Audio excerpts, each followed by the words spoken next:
Bonjour à tous et bienvenue aux experts. Comme toutes les semaines, on se retrouve pour parler de l'actualité de la semaine. Nous allons donc passer tous les événements de la semaine écoulée en revue. On va parler de manifs, de réseaux uniques et de musées. Nous accueillerons 2 invités politiques et 4 experts. Je vais vous présenter les experts tout de suite. Il expertise la com. Il dirige l'agence Ketchum, à vos souhaits. Bonjour Christophe Génisti. Bonjour Jean-Jacques. Journaliste indépendante qui signe dans Entre les lignes, un site qui rassemble des journalistes plus qu'expérimentés. Gabriel Lefebvre. Bonjour et bienvenue. Bonjour. L'homme de Viva, chef du bureau de Bruxelles de l'RTBF, François Heureux. Bonjour. Bonjour Jean-Jacques. Rédactrice en chef de Belle RTL et néo-bruxelloise, Barbara Mertens. Bonjour. Bonjour Jean-Jacques. Voilà donc les 4 experts. Et tout de suite, nous allons commencer avec notre gros morceau de la semaine. C'était la manif plutôt bon enfant jeudi. Tous contre le gouvernement Michel, Alexis Gonzalez et Charles Carpro. Le centre de Bruxelles, rouge, vert, bleu de monde, 4e manifestation nationale interprofessionnelle de cette législature Michel. On reprend les mêmes et on recommence. Très tôt ce matin, des dizaines de milliers de manifestants ont répondu à l'appel lancé par les syndicats et leurs leaders. C'est les travailleurs qui paieront la note de tout et que les employeurs seront tout le temps dans la logique de ne rien devoir payer. On vient parce qu'on doit travailler trop longtemps. Les cadeaux sont faits aux multinationales et au patronat, et nous, on n'a rien. Facture plus élevée, tax shift injuste, recul de l'âge de la pension, tel est le bilan dressé par les syndicats après 2 ans de suédoise.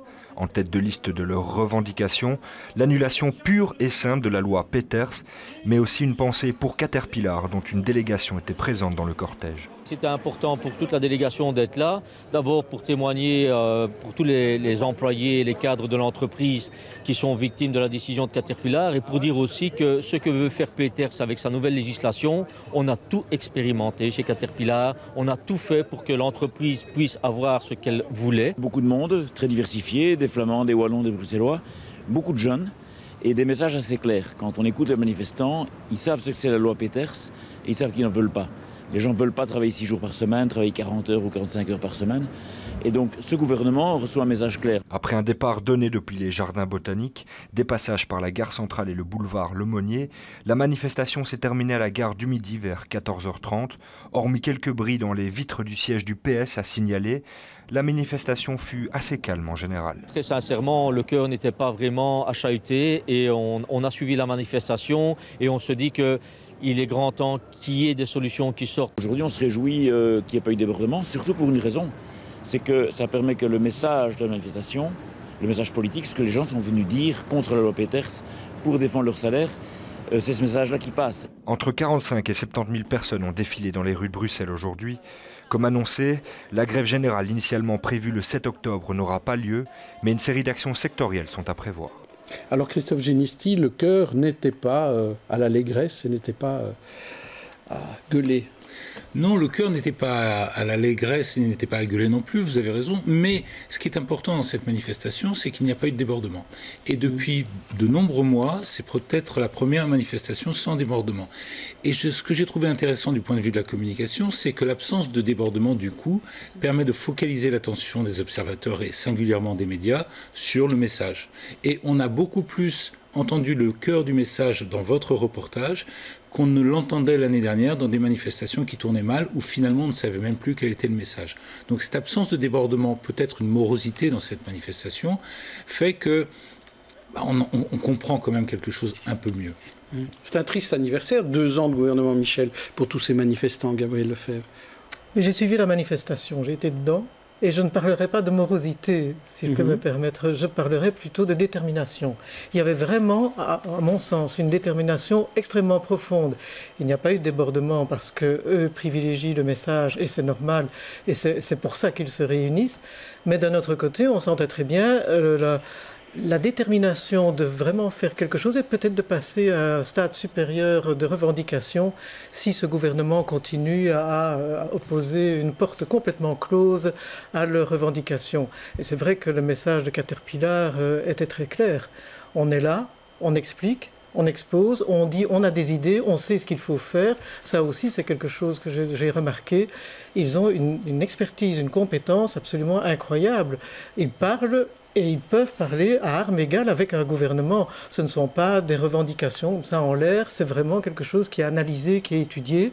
Et là, il faut aller voir sur les sites des syndicats les analyses plus approfondies pour se rendre compte à quel point la détermination est basée sur une connaissance réelle et profonde des faits et de la situation économique. Voilà ce que je voulais dire par rapport à ça. François Heureux, pour vous, c'était une manifestation de plus ou cette manifestation avait une raison d'être en tant que telle? C'est vrai qu'on a cette impression que finalement ces manifestations nationales se banalisent. C'est la 4e depuis que le gouvernement Michel est en place. Et on se demande bien, en tout cas on a beaucoup posé la question à ceux qui participaient, à quoi ça sert finalement? Puisque on a l'impression qu'on est dans un dialogue de sourds. Le gouvernement reste sur sa ligne, adapte et encore quelques réformes à la marge.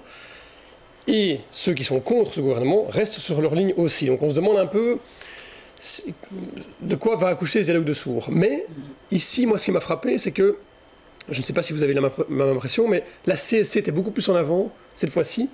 Et la CSC, elle flamande, j'ai envie de dire. On l'a beaucoup entendu sur les médias francophones, comme si les syndicats voulaient montrer, non, attention, ce n'est pas que la gauche wallonne qui est opposée à ce gouvernement de centre-droit, mais nous, les Flamands, plutôt du centre, nous aussi, nous sommes opposés à ça. Et ça, c'est un beau message, évidemment, à Chris Peeters, qui représente le CDNV au sein de ce gouvernement. Barbara Mertens. C'est vrai que c'était plutôt réussi, mais sans doute qu'il y a eu l'effet Caterpillar, évidemment, depuis la dernière sortie syndicale.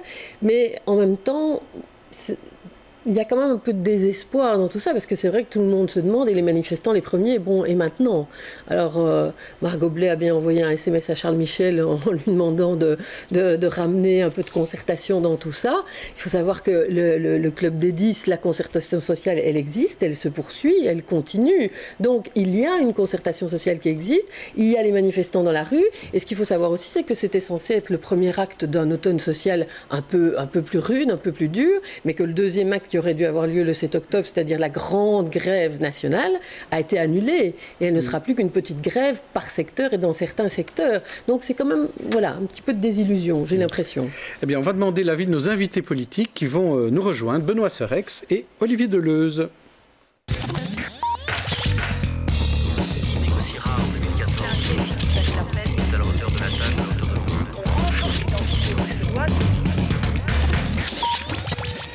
Benoît Serex, chef de groupe au Parlement bruxellois du CDH, bourgmestre de Woluwe-Saint-Pierre, Olivier Deleuze, bourgmestre de Watermal, Boisfort, écolo. Alors Benoît Serex, on va commencer tout de suite avec vous. Vous êtes évidemment tous les deux de partis de l'opposition au niveau fédéral, donc je suppose que vous n'allez pas être contre cette manifestation, mais ce que je vous demanderais, c'est une vision politique maintenant. Comment est-ce que la concertation sociale peut et doit avancer? Quel geste le gouvernement devrait-il faire, Benoît Serex? Mais ouvrir enfin le dialogue, parce que qu'est-ce qu'on constate, c'est que depuis 2 ans, ce modèle social, de consensus social qui a toujours fait la force de la Belgique, est mis à mal par le gouvernement, puisqu'on a eu diverses manifestations déjà depuis 2 ans, et on a l'impression que le gouvernement reste totalement sourd. Il n'y a pas la moindre ouverture. Et même lorsqu'il y a eu, au cours de ces 2 dernières années, des accords entre les partenaires sociaux, c'est-à-dire entre les patrons d'un côté et les syndicats de l'autre, le gouvernement ne les a même pas respectés puisqu'il a fait des adaptations. Donc aujourd'hui, je trouve que c'est extrêmement dangereux parce que ce qui a fait la force de notre pays, c'est justement ce modèle social qui a pu résoudre et faire évoluer notre pays tout au long de ces années. Eh bien, aujourd'hui, on a vraiment l'impression que du côté du gouvernement fédéral, est poussé dans le dos par la NVA, très clairement. C'est une stratégie claire de la NVA de se dire on avance et on n'écoute pas, parfois même les patrons, mais surtout ces 70 000 personnes qui sont dans la rue. On n'arrête pas de nous parler d'amélioration de formes de démocratie, de participation du citoyen, que voter tous les 4 ans ou tous les 5 ans ou tous les 6 ans, ce n'est pas assez, qu'il faut plus écouter, plus consulter. Et là, on a 70 000 personnes qui sont dans la rue, pour la 4e ou pour la 5e fois, et on ferme complètement les portes. Mais ces gens manifestaient aussi notamment contre Chris Peeters. Est-ce que le CDNV doit à un moment donné quitter ce gouvernement? Vous, le partenaire francophone du CDNV. Vous savez, on est partenaire francophone du CDNV. Si on l'était tellement, on aurait participé à ce gouvernement. Nous n'avons pas voulu, il y a 2 ans, participer à ce gouvernement parce que la NVA en faisait partie et qu'on voit bien que la stratégie de la NVA, c'est la scission de notre pays, d'une manière ou d'une autre. Mais sur le CDNV sur le CDNV, je pense que le CDNV doit être un peu plus à l'écoute de ce qui se passe aujourd'hui dans la rue et que Chris Peeters doit faire un certain nombre de propositions. Mais j'ai des craintes parce que quand le gouvernement fédéral vient aujourd'hui avec son déficit de 4,2 milliards, qui va payer de nouveau? Les citoyens, ils ont déjà payé au travers du saut d'index, au travers de l'augmentation de la TVA sur l'électricité et j'en passe, l'augmentation de la durée de la pension. Avec quoi est-ce qu'on va encore venir? Donc il faudrait en effet que le CDNV joue enfin son rôle de rempart dans ce gouvernement. Olivier Deleuze. L'exclusion et la pauvreté, on la voit dans les communes. Je veux dire, à Watermal-Boisfort, il y a une augmentation en 4 ans de 30% des revenus d'insertion du CPAS. Donc c'est énorme, la différence est vraiment spectaculaire, quoi. C'est pas de l'abstrait, quoi, c'est vraiment du concret.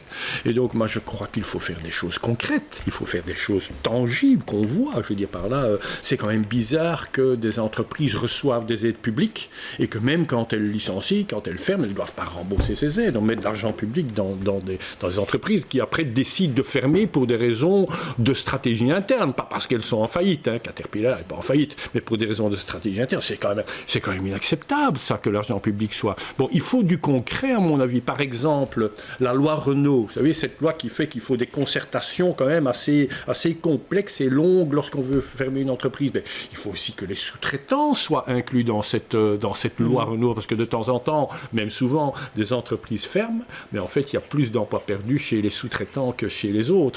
Donc il faut des choses concrètes, je crois.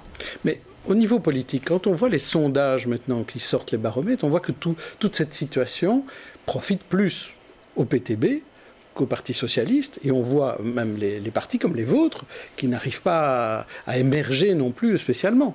Le CDH en plus a une position particulière sur Bruxelles. Peut-être que Benoît Serex nous en dira un mot, mais c'est surtout le PDB qui a l'air d'en profiter de cette situation-là. Est-ce qu'il n'y a pas un peu de frustration chez vous, Olivier Deleuze? Alors de frustration, bon, il vaut mieux pas faire ce métier si on est souvent sensible à la frustration. Mais c'est compréhensible parce que dans des moments de grande émotion, dans des moments de fermeture spectaculaire d'une entreprise qui fait des profits et puis le centre de décision n'est même pas en Belgique, en fait. Donc voilà, c'est quelqu'un qui décide, je ne sais où, de fermer de supprimer des centaines et des centaines d'emplois. Dans des circonstances pareilles, évidemment, le discours du PTB, il n'y a qu'à faire la révolution, ça passe bien, évidemment. Et je comprends l'émoi et la frustration, mais bon, le communisme et le marxisme, on connaît, ça a fait suffisamment de ravages, mais je peux comprendre que ça plaise, le niaka, mais les choses, voilà, il faut faire des choses concrètes, j'en ai cité 2, il est très possible de faire des choses concrètes, je vais en citer une autre, les fonds de pension. Mais pourquoi est-ce qu'on ne peut pas avantager ou pousser ces fonds de pension à faire des investissements plutôt productifs dans notre pays, plutôt que de participer à la mondialisation qui nous échappe? Il faut du concret. François Heureux. Mais est-ce que cette montée du PTB dans les sondages, en tout cas, est-ce que c'est pas aussi le signe d'un certain échec de tous les partis qui ont été mouillés un jour ou l'autre au pouvoir et qui n'ont pas su empêcher ce genre de délocalisation style Caterpillar, mais il y en a eu d'autres avant, où c'était pas forcément un gouvernement MR-NVA, où c'était d'autres partenaires qui étaient autour de la table et qui n'ont pas su l'empêcher non plus. Est-ce que c'est pas ce signe-là Benoît Serex. Allez, on vit aujourd'hui une période de crise en matière de sécurité, une période de crise économique, et regardez partout en Europe ou dans le monde, on est avec un discours qui favorise les extrêmes aujourd'hui, que ce soit dans toute une série de pays. Regardez chez nos voisins en France, regardez en Hongrie, regardez même Trump aux États-Unis. Ces discours qui sont plus radicaux, plus extrêmes, passent aujourd'hui mieux dans la population. Mais comme l'a dit mon collègue, je ne pense pas que la solution soit au travers de ces discours extrêmes. Mais c'est plus difficile pour des formations politiques comme les nôtres d'avoir des discours qui sont plus nuancés, c'est clair, et je pense que la solution, elle passe par des équilibres, par des synthèses, par des nuances, mais c'est sans doute plus difficile à faire passer que lorsqu'on dit c'est noir ou c'est blanc. Et c'est ça la difficulté aujourd'hui pour un parti comme le nôtre. Christophe Génisty, pour conclure. Vous avez parlé de Trump, vous avez parlé de la France, vous confondez, enfin, à mon avis, il ne faut pas faire cette confusion entre une campagne électorale et une parole politique du gouvernement. Ce sont deux choses qui sont totalement différentes pour des raisons qui sont évidentes. Quand on est en campagne, on est dans l'acquisition et on est dans l'outrance. On doit être dans l'outrance quand on est au gouvernement. Vous trouvez que le gouvernement hongrois, lui, il a une parole de gouvernement qui n'est pas extrême. Non, mais ils sont en train de... Ce qui est assez singulier en Hongrie, c'est que le gouvernement est extrême, mais qu'ils sont en train de tenir un référendum dans les prochains jours qui donne massivement raison au gouvernement, ce qui est assez choquant d'ailleurs. Mais donc il y a une campagne électorale, c'est ça aussi. Il y a une campagne électorale, c'est qu'on est dans un temps électoral. Je vous propose de passer à notre deuxième sujet qui n'en est pas si loin finalement, parce qu'on va parler de Brussels Airlines, la Lufthansa, qui était un actionnaire important de Brussels Airlines, a décidé d'exécuter la possibilité d'acheter 100% de Brussels Airlines. Mais les actionnaires minoritaires font de la résistance. Voici ce que disait Serge Villain de la SRIB qui mène le bal des actionnaires minoritaires. Il était interrogé par Michel Guéhière cette semaine. Je dis simplement que si Bruxelles Airlines ne devait continuer à Bruxelles ses activités que pendant 2 ans, on en verrait tout de suite l'impact économique, puisque Bruxelles Airlines, c'est l'Interland de la région de Bruxelles-Capitale, c'est la région elle-même, et on l'a vu il n'y a pas si longtemps. Quand l'aéroport a été fermé, on en a vu tout de suite les conséquences sur l'économie des 19 communes. Vous dites 2 ans parce qu'effectivement, c'est la seule garantie que vous ayez à ce stade dans le projet. Il y a des négociations qui sont quand même envisageables à ce stade. Vous pensez que vous pouvez peser sur Lufthansa ? Mais je lis le communiqué officiel que Lufthansa a sorti cet après-midi et ils disent « Nous exerçons notre call », ce qui est normal, c'est l'accord qui a été signé en 2008, et nous allons négocier avec les actionnaires. Donc je suppose que s'ils écrivent ça, c'est qu'ils ont bien l'intention de négocier. Donc de toute façon, Brussels Airlines ne portera sans doute plus ce nom. On n'aura plus de compagnie aérienne avec le mot Bruxelles. Je ne pense pas. Franchement, je ne pense pas, parce que je pense qu'il y a... Vous êtes plus optimiste, vous ? Oui, parce qu'il y a un intérêt. Il faut savoir qu'une compagnie aérienne, entre guillemets, nationale, je dis nationale, pas au sens nationalisé, mais c'est un symbole. C'est un symbole très fort pour un pays, et c'est un symbole presque aussi fort que le drapeau. Chaque pays a une compagnie majeure qui, en général, porte le nom du pays. Et le fait de porter le nom du pays, le fait d'être associé à un territoire, est un avantage absolument décisif.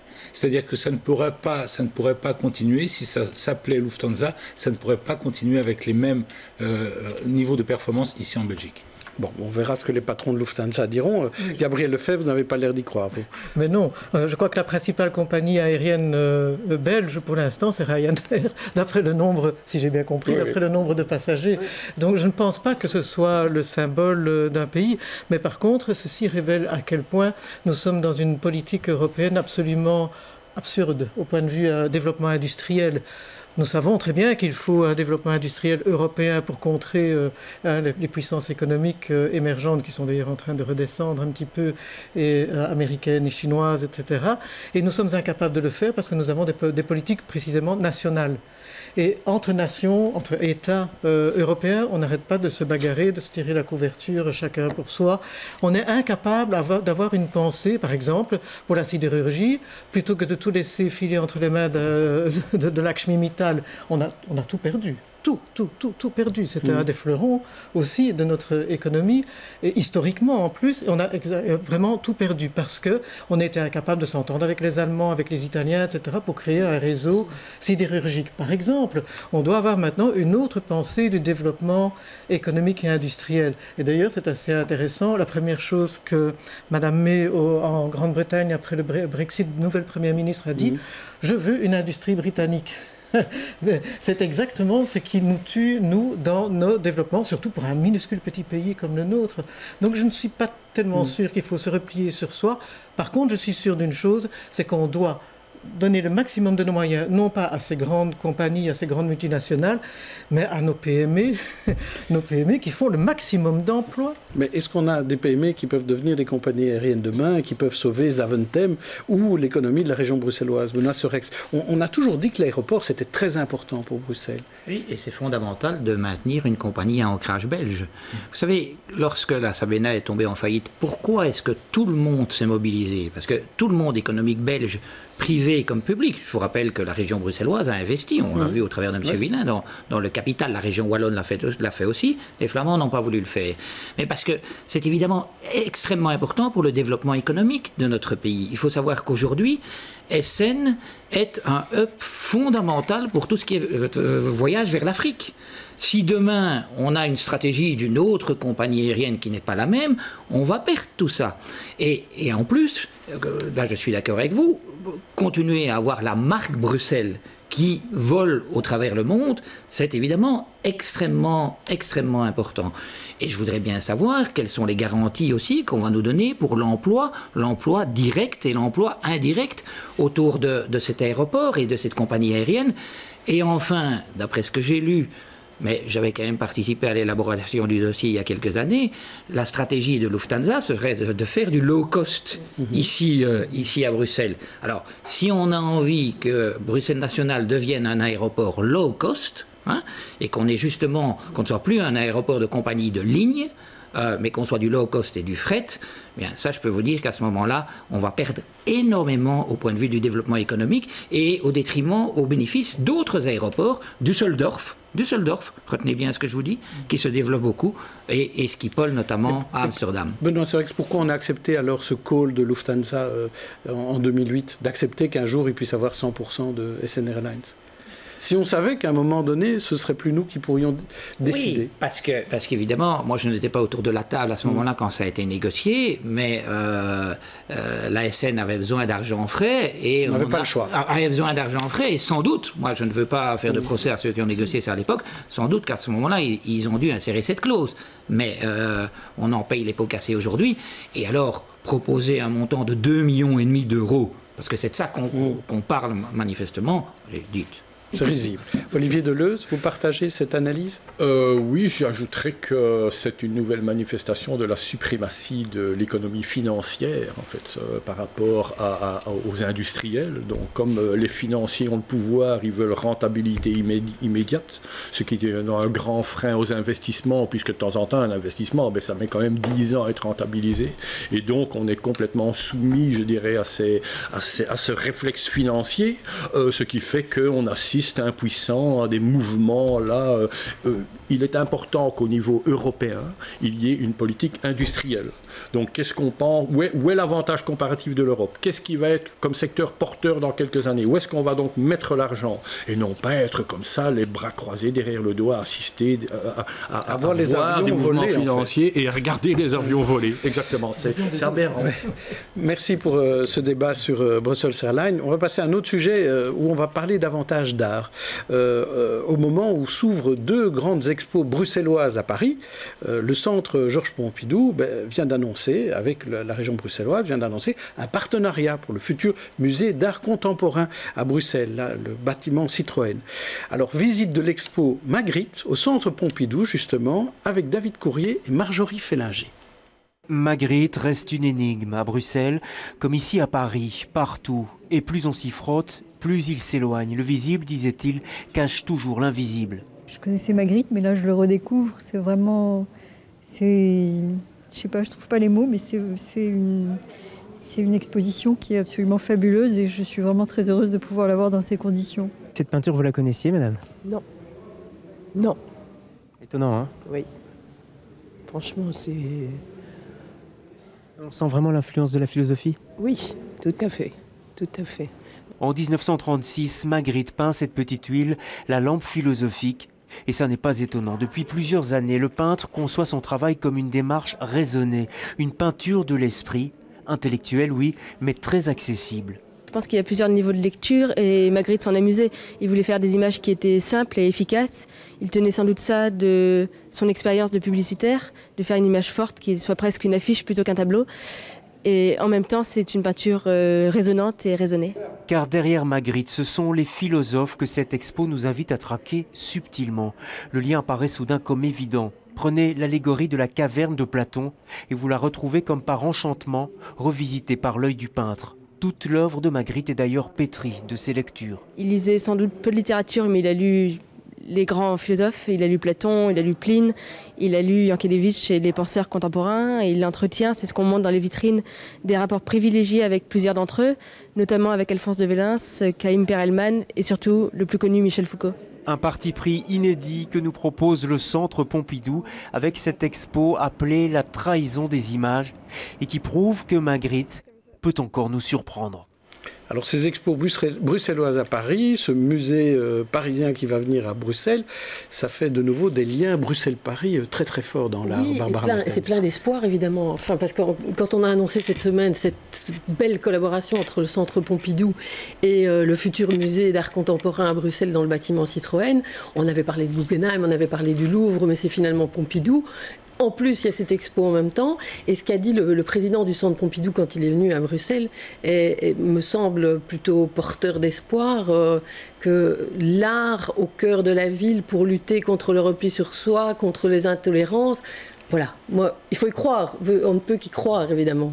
On peut rêver. Oui, on peut rêver. François Heureux. Drôle de pays quand même, où quand on veut ouvrir un musée d'art contemporain et d'art moderne à Bruxelles, on doit aller chercher les collections à Paris, alors qu'on en a à Bruxelles, mais qu'à un autre niveau de pouvoir, parce que ce n'est pas les mêmes partis qui sont au niveau de pouvoir, on n'a pas accès à ces collections, et on doit faire appel à nos voisins français. Je n'ai rien contre les échanges entre pays européens, mais c'est quand même amusant de voir qu'il a fallu faire appel à des Français, alors que les collections en Belgique, elles sont là. Mais à Bilbao, on a fait appel à Guggenheim, on n'a pas fait appel à Madrid non plus. Donc peut-être que c'est pas si mal finalement d'échanger. C'est très bien, mais vous savez bien ce qu'il y a là derrière.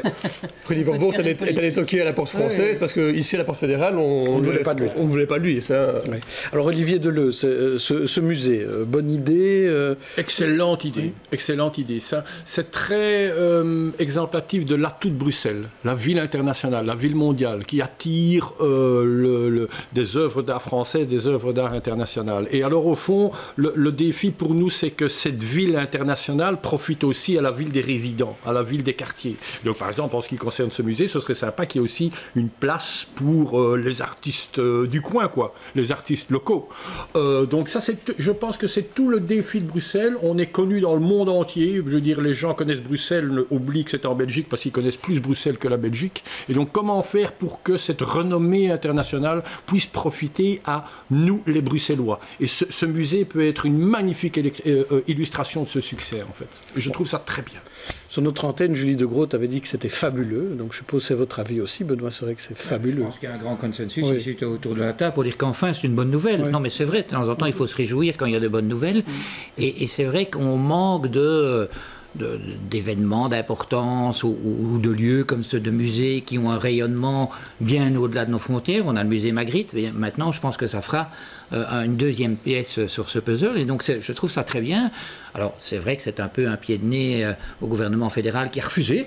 La région bruxelloise a plusieurs fois fait des démarches pour obtenir les collections du fédéral. Ils n'ont pas voulu. Eh bien maintenant on a une très très belle collaboration avec le Centre Pompidou et je trouve que c'est bien aussi en termes d'échanges touristiques sur les deux villes. Vous savez ô combien le développement du tourisme est important pour Bruxelles. Vous savez ô combien on a souffert au cours de ces derniers mois. Et donc faire en sorte qu'on puisse avoir des échanges comme l'exposition Hergé et Magritte maintenant à Paris et puis cette collaboration ici à Bruxelles avec le Centre Pompidou, eh bien, c'est très positif. Et c'est positif en termes touristiques et donc de développement économique de la région et de création d'emplois. Ce sont vraiment des secteurs sur lesquels on doit beaucoup travailler. Moi, je trouve ça une excellente nouvelle. Alors, on va demander l'avis du Français expert aujourd'hui, Christophe Génisty. Je suis très content d'avoir donné quelques œuvres. Non, il est, je trouve ça très bien de manière générale parce qu'on le sait tous. D'abord, il faut savoir que ce ne sont pas que des œuvres françaises qui vont aller en Belgique. C'est un musée français, mais fort heureusement pour lui, il n'a pas dans ses caves et dans ses collections que des choses françaises, que des artistes français. Non, ce qui est très intéressant dans cette nouvelle, c'est qu'effectivement, on le sait, les musées regorgent de collections qui ne sont pas exposées, qui sont dans des caves, et le fait de les sortir, de trouver des lieux pour les sortir, c'est toujours une bonne nouvelle, c'est toujours réjouissant. Gabriel Lefebvre, pour conclure. Non, je voulais dire que d'un point de vue de la protection du patrimoine, c'est magnifique parce que voilà le beau bâtiment Citroën qui va être sauvé et qui va trouver une nouvelle vie et dans un quartier qui symboliquement est très important pour nous, c'est le quartier du Canal.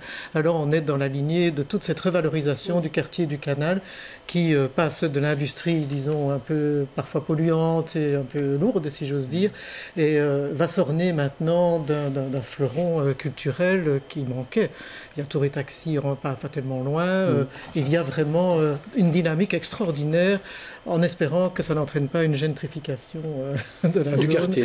Mais on peut dire, ce qui est assez étonnant, c'est que c'est quand même un garage Citroën, grande marque française, et on passe à Beaubourg, grande marque française. Voilà, c'est assez logique. Ils vont peut-être venir exposer chez Citroën les œuvres de Magritte ou de Delvaux ou de Rick Wouters qu'ils ont à Paris et qui vont nous revenir. On leur propose. Passons à notre sujet suivant qui peut-être va fâcher certains, un sujet qui fâche habituel. C'est le jour où l'on a célébré la fête de la Fédération Wallonie-Bruxelles, donc le 27 septembre. Le président du Parlement de la Fédération en a profité, Philippe Courard, pour proposer de fusionner les réseaux d'enseignement. Ce serait plus économique.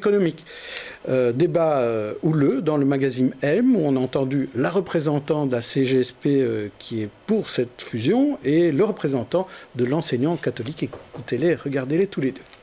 Quand on raconte notre système institutionnel à des étrangers, c'est incompréhensible. Donc je pense qu'on est aussi un peu ridicule avec cette multitude de réseaux, de réseaux et à l'intérieur de pouvoirs organisateurs, dans lequel il y a beaucoup de baronnies, que ce soit dans l'officiel ou pas dans l'officiel, dans le libre. Et voilà. Et la dernière chose, c'est que la religion, pour nous, n'a pas sa place à l'école. Et donc, puisqu'on estime que c'est un service public, que donc pour nous, le réseau unique doit être évidemment au minimum neutre, idéalement laïque, mais au minimum neutre. C'est irréalisable, et d'autre part, ça n'est pas souhaitable ni souhaité. Alors pourquoi irréalisable ? Alors irréalisable, eh bien d'abord sur le plan financier, donc ce ne serait financièrement pas soutenable pour les finances publiques. Il faut savoir que le patrimoine immobilier de l'enseignement catholique s'élève à entre 7 et 10 milliards d'euros, rien que pour le patrimoine donc, immobilier. Et puis alors, il faut savoir, et là je vais un peu contredire ma voisine, que évidemment l'enseignement libre est nettement moins financé que l'enseignement officiel. Alors, Gabriel Lefebvre, c'était assez étonnant de la part de Philippe Courard de faire cette sortie. Non, on était un peu étonné. Mais je pense qu'il n'imagine pas une seconde qu'il faille acheter tout le patrimoine. Je veux dire, créer un réseau, ce n'est pas nécessairement s'approprier tous les biens immobiliers, c'est créer un accord et faire un accord de fonctionnement. Donc je trouve cette réaction absolument idiote et pour ma part, je serais absolument d'accord. C'est la nouvelle économie, ça. Ce sont les réseaux, c'est le partage, c'est la relation des uns avec les autres pour enrichir tout le monde. Donc voilà, c'est une excellente proposition. Benoît Serex, une excellente proposition. Qu'en pense le chef de groupe CDR? Pour nous, c'est totalement hors de question, soyons clairs. D'abord, ce ne serait pas finançable et aujourd'hui, l'enseignement libre, il coûte nettement moins cher que l'enseignement officiel. Hein, ça coûterait 1,5 fois plus cher si on devait fusionner. Bon, peut-être que M. Courard a de l'argent, mais soit. Et deux, de manière plus fondamentale, nous, dans l'enseignement libre, qu'est-ce qu'on voit? On voit une certaine autonomie des pouvoirs organisateurs. Nous, on est favorable à cette liberté d'association qui permet, avec les directions, d'associer les parents, de définir un projet pédagogique. On est attaché à cette liberté de choix des parents. Et donc, fusionner les réseaux, ça va évidemment pas dans ce sens-là. Et les pays où ça se passe ne constituent pas pour nous un exemple. Est-ce que quand vous voyez l'enseignement en France, où vous avez en effet un seul réseau et puis vous avez toute une série d'écoles privées qui se créent à côté, est-ce que c'est ça la solution? Je ne pense pas. Olivier Deleuze? Moi, je crois que quand on n'a rien à dire sur l'école, alors on parle fusion des réseaux. Comme ça fait un peu de bruit, ça n'aboutira à rien. Mais franchement, est-ce que c'est la priorité de consacrer l'énergie à ça, à ce truc qui n'arrivera pas? Est-ce que la priorité, c'est pas le statut des enseignants?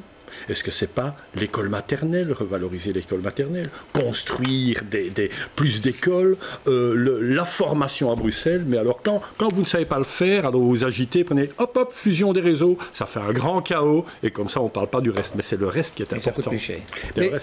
Au niveau justement de l'aspect financier, dans une commune comme les vôtres, comment ça se passerait s'il fallait fusionner, même si c'est une idée qui ne se passera jamais? Faisons un petit peu... Eh bien, je pense pense Ayons que un ce peu serait d'imagination. beaucoup d'énergie gaspillée pour pas grand-chose, en fait. Et moi, je dirais à l'échevin ou l'échevine de l'enseignement, ne mets pas trop ton temps là-dedans. Regarde un petit peu comment ça se passe les crèches. Regarde un peu comment ça se passe les maternelles. Est-ce que ça va bien? Est-ce que les enfants vont à la piscine? Est-ce qu'il y a assez de classes? Est-ce qu'ils mangent bien à midi? Est-ce que les profs sont sympas? Est-ce que les profs ont un bon statut? Est-ce qu'ils sont contents de leur sort? J'ai compris que vous n'en voulez pas. Mais cette affaire de fusion, là, oh là là. Impayable aussi à Woluwe-Saint-Pierre? Bien entendu, impayable. On a tous notre réseau communal dont nous sommes le pouvoir organisateur, qui est un réseau primaire. On voit déjà d'ailleurs ce que ça coûte. Et donc demain, nous serions dans l'incapacité totale de gérer un réseau secondaire au niveau communal. Sur la question de la place de la religion à l'école, parce que c'est un peu le débat qu'il y a derrière aussi, qu'est-ce que vous en pensez? Parce que c'est vrai qu'il y a beaucoup de gens qui disent aujourd'hui, la religion finalement c'est une affaire privée qui n'a rien à faire dans l'enseignement et dans l'école. Comment vous vous positionnez Surtout que parfois l'officiel coûte plus cher parce qu'il doit organiser des cours de religion et des cours de morale. J'entends tous les discours sur le fait que l'officiel coûte plus cher. Bon, ça fera. Vous l'avez dit vous-même, il coûte plus cher. Non, oui, ça oui, bien entendu, mais les raisons pour lesquelles il coûte plus cher, et ça c'est évidemment sujet à discussion. Non, moi je suis partisan, je suis un défenseur des cours de religion à l'école, et je préfère d'ailleurs qu'ils s'enseignent à l'école plutôt qu'ailleurs, ou alors ils sont évidemment moins contrôlés sur tout ce qui se dit, donc je préfère dans une école que dans un arrière-fond de mosquée. Et l'idée d'un cours des religions au lieu d'un cours de religion, vous en pensez quoi? Mais vous savez, ça se fait déjà aujourd'hui dans les cours de religion. On enseigne souvent l'histoire des religions. Et donc c'est quelque chose qui me semble en effet intéressant. Olivier Deleuze là-dessus? Je pense pas que ce soit un grand secret que je sois relativement peu religieux moi-même. Mais je trouve qu'il y a une bonne avancée avec les cours de citoyenneté. Et donc, effectivement, une cours de philosophie des religions, etc., c'est une bonne chose. Mais ceci dit, à part ça, les gens ont le droit d'avoir des cours de religion à l'école. Il ne faut pas devenir religieux, anti-religieux, parce que ça, c'est une absurdité. Mais effectivement, l'ouverture, comme on est une société de plus en plus diverse, l'ouverture aux autres croyances, aux autres philosophies, je crois que c'est essentiel. Gabriel Lefebvre, les discours des politiques sont de dire « c'est pas le moment, cette fusion ». Donc ce ballon d'essai de Philippe Courard n'aura aucune répercussion. C'est quelque chose qui va être oublié du jour au lendemain? Je ne pense pas, parce que ça fait des années qu'on en parle, et ça fait des années, c'est le monstre du Loch Ness, ça surgit avec cette question-là, on en parle depuis très longtemps. Par contre, la revalorisation des cours, les échanges entre les écoles, etc., ça se fait aussi, il y a des partages dans des communes, entre les différents réseaux, etc. Et c'est ça qu'il faut pousser un maximum, les synergies, avec ce cours de citoyenneté qui est fondamental pour la compréhension. Vous savez, moi je viens d'une école, ça c'était à l'époque, l'enseignement religieux catholique, il n'y avait que des filles, etc.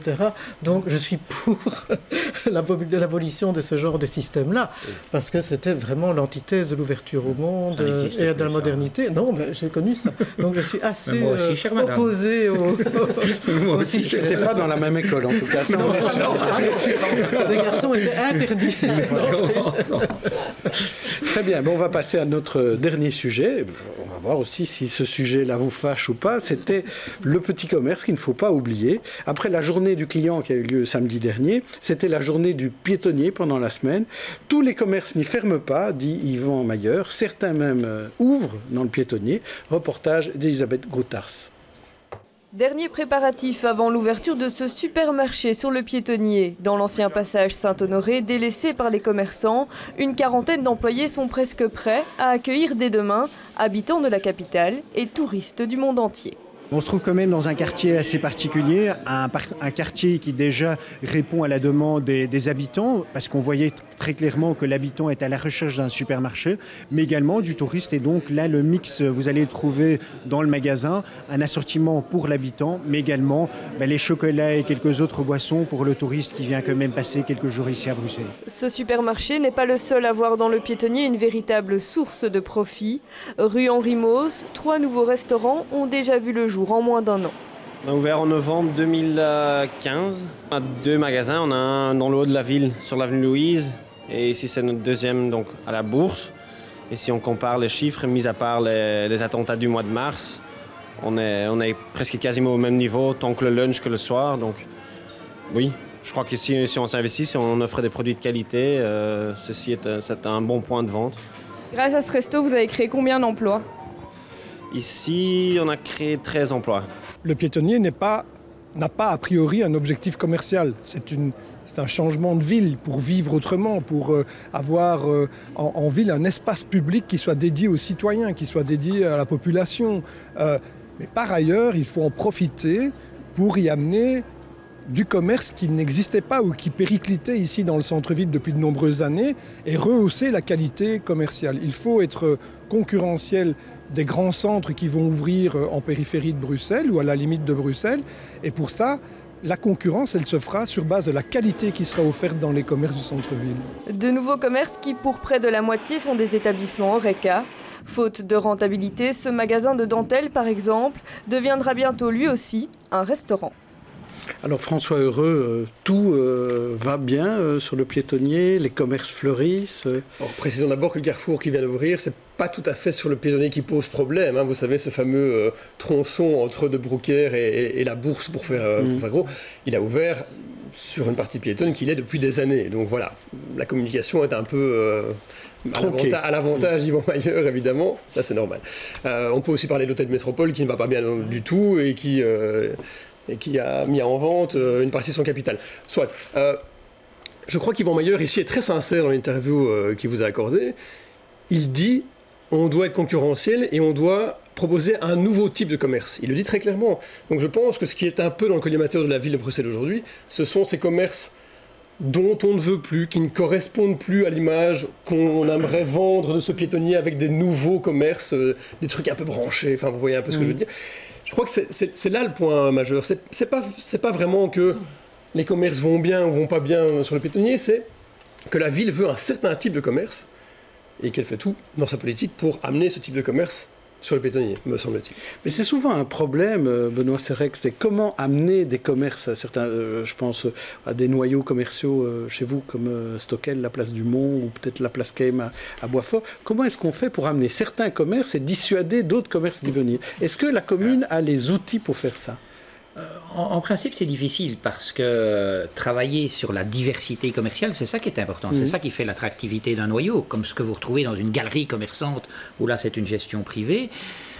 Les pouvoirs publics ont jusqu'à présent, en tout cas, peu de moyens. Moi, je suis en train de travailler sur une ordonnance à Bruxelles qui permettrait aux pouvoirs publics d'intervenir pour qu'il y ait cette diversité commerciale dans les différents noyaux. Mais ce n'est pas le cas aujourd'hui. C'est un peu différent sur le piétonnier, puisque sur le piétonnier, malheureusement, ça a été mal géré depuis le départ, mais la ville de Bruxelles est propriétaire de toute une série d'immeubles et de rez-de-chaussée commerciaux. Alors là, quand vous êtes propriétaire, vous pouvez faire le choix de votre locataire.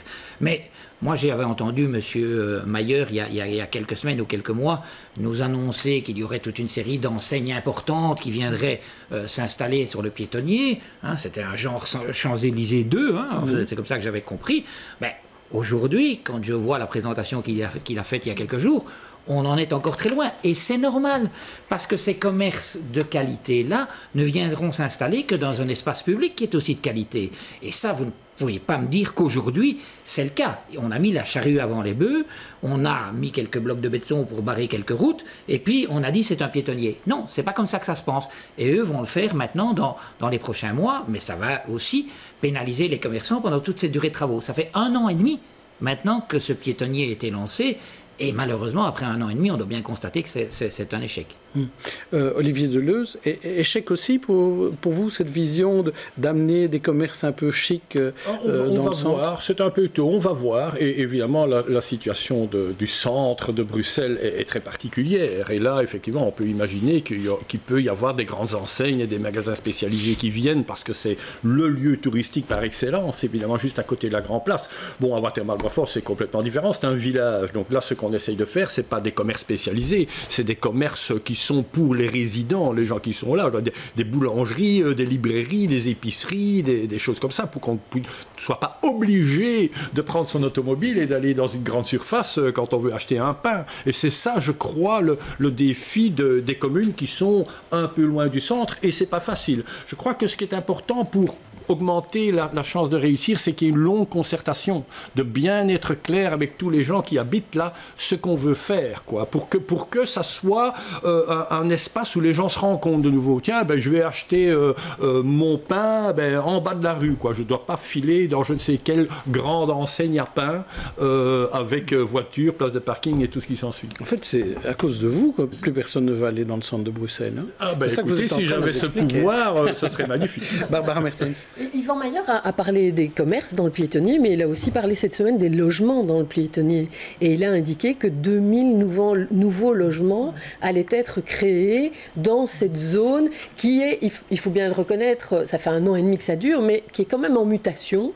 Donc voilà, il faut espérer que l'arrivée sera positive pour tout le monde.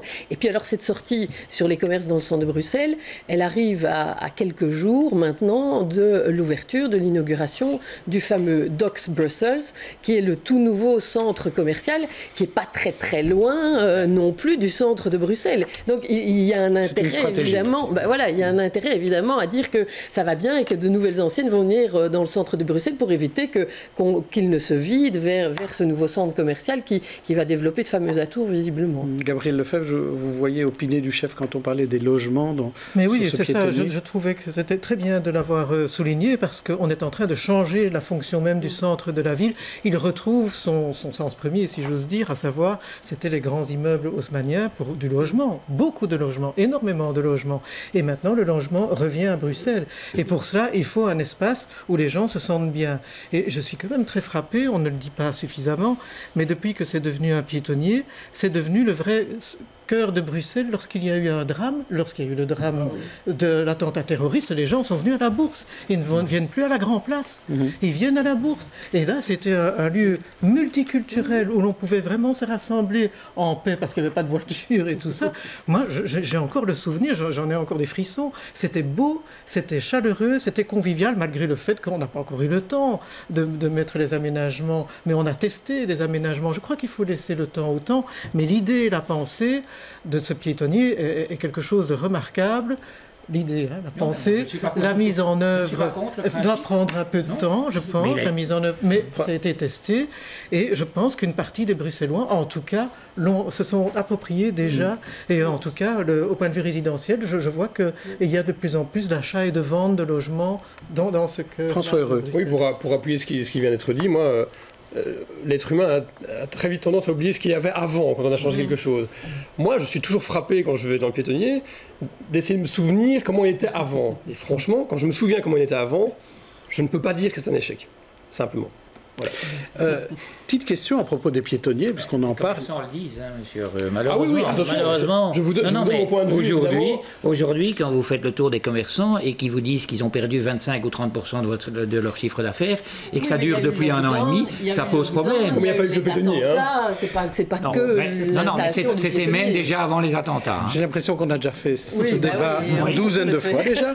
Donc il y a ceux qui disent que ce n'est qu'à cause du piétonnier, d'autres qui disent mais il ne faut pas oublier le lockdown et les attentats, et d'autres qui disent c'est un peu à cause de tout. Bon, je crois qu'on n'en sortira pas en tout cas, et on attendra un peu effectivement ce bilan du piétonnier, c'est vrai, on attend ça avec impatience. On a finalement attendu 3 ans pour voir arriver le centre Beaubourg au musée d'art contemporain, on peut bien attendre un peu de temps pour le piétonnier aussi, finalement. Et en attendant, on ira voir Beaubourg. Voilà, par exemple.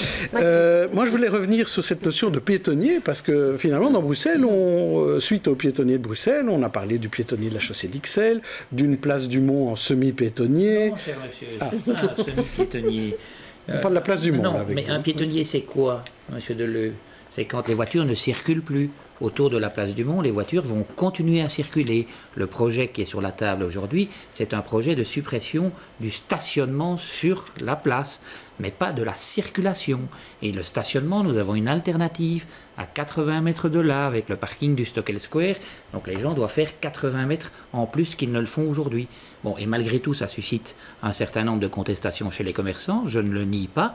Et donc j'ai mis sur pied des groupes de travail et on va essayer de trouver des solutions qui satisferont tout le monde. Qu'est-ce qu'il peut y avoir avoir comme solution, puisque effectivement, vous, votre idée, c'était d'enlever les voitures sur la place, oui. Sur la place pour les mettre effectivement dans un autre parking, et les commerçants disent les gens ne viendront plus parce qu'ils ne peuvent plus se garer tout près. Alors, les gens, je deviens un spécialiste, oui. Les gens ne viendront plus pour faire ce qu'on appelle du run shopping, c'est-à-dire une petite course. Hein. Le fun shopping, ils iront au parking qui est situé à 80 mètres. Mais pour le run shopping, d'aménager aux alentours des places courte durée, on essaye de travailler là-dessus. Donc ce serait ça On essaye de travailler là-dessus. Oui. Et la place Came, ça va? Tout va bien? Oui, vous aussi, vous avez... Non, c'est lent, soyons clairs, parce qu'on a fait un processus participatif, donc c'est long, c'est lent. On a fait un test pour voir si les bus peuvent aller sur la chaussée. Le test est réussi, la STIEB a dit ça ne les ralentit pas. Donc c'est un processus lent, je dois l'admettre. Mais voilà, ça veut dire, en combien d'années on peut changer comme ça une place? Alors, on va dire 4-5 ans, quelque chose comme ça, mais c'est lent, hein, qu'est-ce que vous voulez? Il vaut mieux ça que de le faire comme ça à la Poutine. Je parle, exemple extérieur. Vous comparez Yvan Mayer? Non, c'est un exemple extérieur. Et de susciter une levée de bouclier qui bloque tout. Il vaut mieux y aller lentement parce que c'est une belle place et il faut que cette place soit encore plus chouette, encore plus belle, encore plus dynamique. Donc on ne va pas faire une catastrophe tout de suite, on fait quelque chose de bien plus tard. Très bien. Christophe Ginisti, vous vouliez conclure là-dessus? Oui, non, ce que je voulais dire par rapport aux piétonniers, c'est qu'il y a évidemment l'idée qu'il suffit de décider quelque chose pour que ça se produise. Et en fait, c'est un peu ce qui s'est passé au centre de Bruxelles. Je rejoins François, moi quand je vais là-bas, je trouve que c'est plutôt pas mal. Mais effectivement, le fait de dire on va fermer une avenue et il va tout de suite se passer un changement de société, un changement d'écosystème, c'est un rêve, c'est un fantasme. Ça n'existe pas, quel que soit le type de projet urbaniste qu'on a. Eh bien, on sera vraiment très content de revoir ces émissions dans une dizaine d'années, voir qu'est-ce qu'on racontait à l'époque, ce que disait Benoît Sereix, ce que disait Olivier Deleuze. Mais en tout cas, cette fois-ci, on va écouter vos coups de cœur.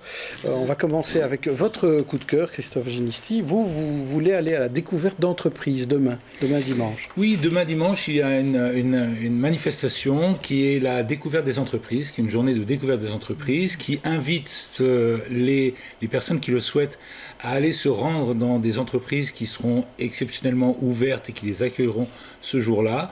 Et je trouve finalement que c'était un coup de cœur intéressant. On a commencé cette émission en parlant des grèves, en parlant du travail. Je pense que c'est intéressant d'aller voir ceux qui créent le travail, les PME, les entreprises industrielles, les entreprises de services qui ouvrent leurs portes. Je pense que c'est même quelque chose qu'on peut faire en famille, qui est intéressant et qui est instructif et qui est positif. Ce qui est peut-être un peu dommage, c'est qu'il n'y a pas beaucoup d'entreprises à Bruxelles qui ouvrent leurs portes. Il y en a beaucoup plus en Wallonie, mais à Bruxelles, il y en a une dizaine, je crois, ce qui n'est pas énorme. Mais enfin bon. Absolument. Et sur le site internet que vous avez montré, il y a une carte avec l'emplacement de toutes ces entreprises, avec une petite vignette qui explique ce qu'elles font. Il y a des choses tout à fait intéressantes. Ça, on peut choisir. Gabriel Lefebvre, vous vouliez parler d'un livre. Ah, c'est un tout autre univers. Oui. Mais non, ça se rapproche peut-être de l'importance des mobilisations de simples citoyens. Ça, c'est l'histoire d'Éléonore Casrils, qui a participé à la lutte anti-apartheid en Afrique du Sud. Une petite jeune femme tout à fait normale, vivant une vie normale avec sa petite fille, etc. et qui s'est retrouvée embrigadée quelque part, par amour aussi pour le beau Ronnie Casrils, qui devient après son mari, dans la lutte contre le gouvernement raciste, criminel de l'apartheid. Et c'est extraordinairement touchant, et j'en parle maintenant parce que d'abord le livre vient de sortir, et que Ronnie Casrils, le veuf, parce que Éléonore est décédée, vient ici présenter à Bruxelles ce livre et ce témoignage le 11 octobre au Centre Wallonie-Bruxelles International, avis aux amateurs. Donc c'est Ronnie Casrils qui écrit L'improbable espionne au service de la lutte anti-apartheid, et c'est paru aux éditions Grip et Mardaga. Alors, coup de cœur suivant, c'est celui de François Heureux. Bien, c'est la période. Vous allez nous parler de Cap 48. Bah oui, hein, si vous faites du run shopping ou du fun shopping, vous allez les voir fleurir aux entrées et sorties des magasins. Ce sont les vendeurs de post-it pour l'opération Cap 48 qui va soutenir toutes ces associations qui aident chaque jour les personnes qui souffrent de handicap. Je suis moi-même assez impliqué parce que le week-end prochain, donc le week-end d'apothéose avec la grande soirée télé dimanche soir, mes petites gambettes seront de la partie, puisqu'on va marcher avec des collègues de l'info 100 km pour... voilà, c'est une longue marche parrainée, donc voilà, si vous voulez faire un don, n'hésitez pas, c'est sur le site cap48.be. Voilà. Je ne sais pas si Barbara Mertens comptait les rejoindre, mais 100 km, vous êtes peut-être un peu beaucoup. 100 km, non, mais parrainer certainement, et d'ailleurs RTL ne manque pas de parler de l'opération et de la soutenir aussi, évidemment. Voilà, mais vous vouliez parler d'autre chose, Barbara Mertens, pas du Télévib, c'est pas la période. C'est pas encore l'heure, mais d'un centre culturel à Molenbeek qui démarre en fait. Voilà, exactement. C'est un nouveau lieu, c'est une association, c'est du théâtre amateur, c'est à Molenbeek avec des jeunes, des ados, donc je trouve qu'il faut leur donner un petit coup de pouce. Ça a commencé hier soir, donc vendredi, deuxième épisode aujourd'hui, avec la présentation d'une pièce qui s'appelle Sac de nœuds, qui a été créée donc par ces ados qui font partie de l'association Race et Lanout.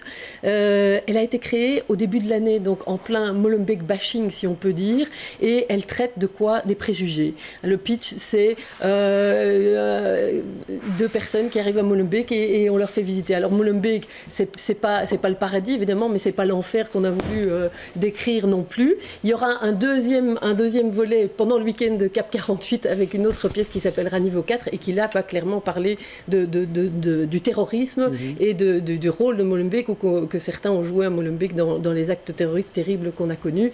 Et je trouve que c'est chouette parce que si le théâtre amateur peut mobiliser des jeunes de Molenbeek et faire venir des gens à Molenbeek pour voir ce qui s'y passe, ben, encore une fois, rêvons un peu. Et alors, à propos de Paris-Bruxelles, on peut aussi parler du gros succès de la pièce Djihad qui était jouée la semaine dernière à Paris. Et ça a très très bien fonctionné. Ils ont eu de la presse partout et beaucoup de monde pour les voir. Donc c'est quand même une bonne nouvelle. Je voudrais rajouter un coup de cœur, le mien.